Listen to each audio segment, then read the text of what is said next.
Мұны есеп шығару үшін мен онда бірінші котангенсті косинусын синусқа қатынасы ретінде ашатын болсақ, онда бұл косинус квадрат x бөлінген синус квадрат x dx.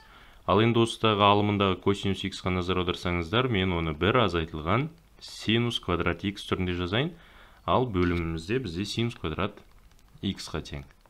Және dx.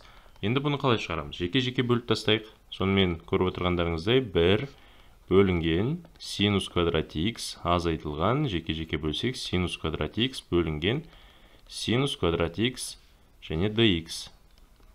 Мына синустар бір-бірімен көріп отырғандарыңыздай қысқарып кетті. Бұл сонда интеграл 1 бөлінген синус квадрат x dx азайтылған 1 dx екен.